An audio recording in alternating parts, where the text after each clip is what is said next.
being scared is like being made to laugh. It's an instinctive reaction. When something scary is happening, you just feel it automatically.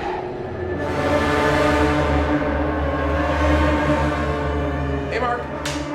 Getting James on board this project was a home run for us. When the screenplay was ready to go out to directors, and we were putting together our list, there was one name that it was the top of everybody's list. New Line, Warner Brothers, mine, and that was James's. He was the only director that we ever went to on this movie. I wanted to do something I haven't done before, and that is basically deal into the world of, telling a biographic story. So what are you guys? Ghost hunters, paranormal researchers. Kooks. But we prefer to be known simply as Ed and Lorraine Warren. The crucial aspect for me was the real-life inspiration of Ed and Lorraine Warren. I could actually pull from a lot of the stories that they've had in the past. They've investigated over 10,000 cases in their lifetime. And so that means, a lot of great materials to pull from. James is able to elevate the level of the genre to a point where you don't necessarily need the blood, you don't need the guts to scare people.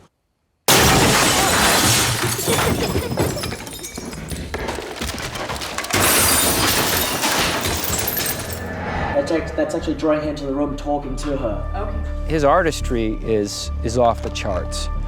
His visual sense, his production design sense, his eye for the camera.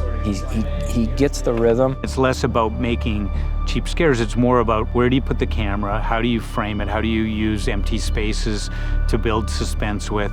I want it to feel very real. I always, when I create these scenes, I want to put you, the audience, in there with the family. So one of the tricks I do a lot of is if a character's walking down a hallway, I would always have the camera be behind the character, following the character down the hallway. So you're there with them, you're walking with them, and so you don't know what's in front of them. Yeah, maybe the camera picks something up.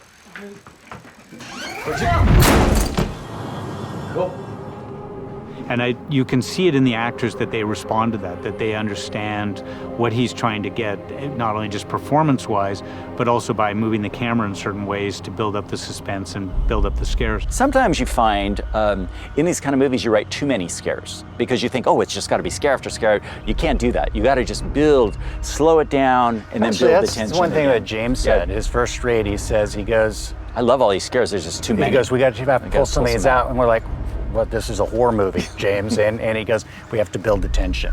We're going to build more tension between the scares. He goes, trust me. Yeah, he was spot on.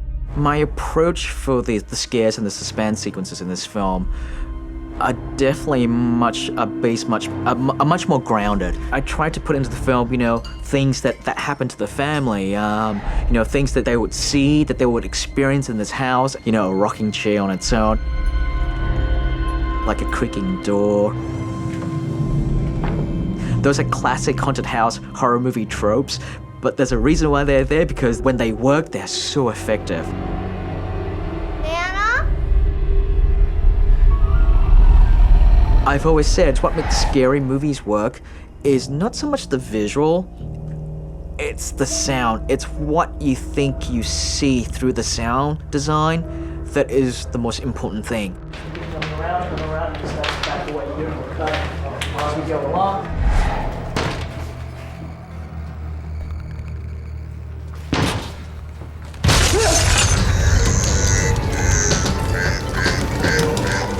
There's a difference in wanting to scare an audience and wanting to trick an audience. James is one of those people that never want to trick an audience. It's not about fooling them into thinking this is something different. He loves to scare you, but he's just not going to trick you.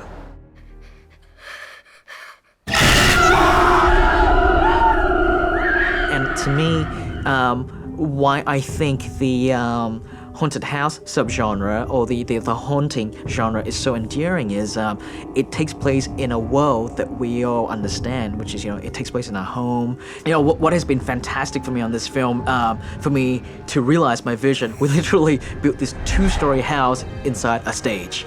And that was amazing, just like seeing how quickly it came together and how, we would talk about and how she, like Julia find ways to accommodate how I want to shoot my sequences.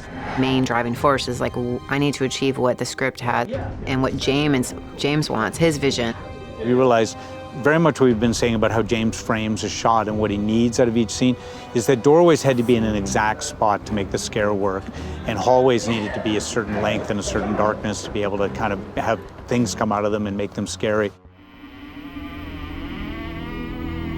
The details were so fantastic, so I just love when a production designer is on that level. I just love when they've just filled in every little, they filled the canvas in. For me, I take all their stories and I try to filter it through myself. I try to think of it, through my own head, going, okay, what scares me?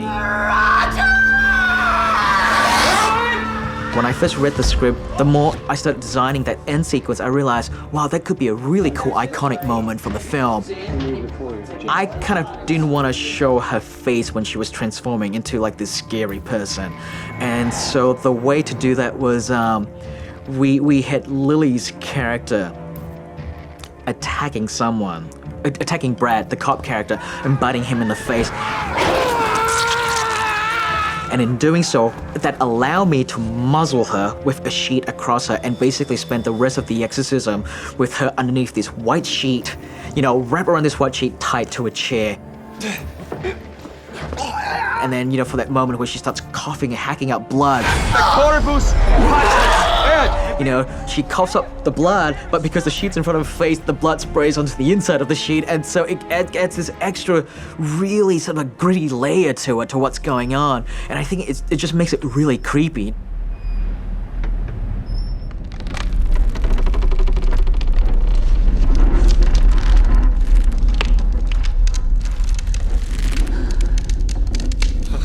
Omne phantasma, omnis legio in nomine Domine nostri Jesu.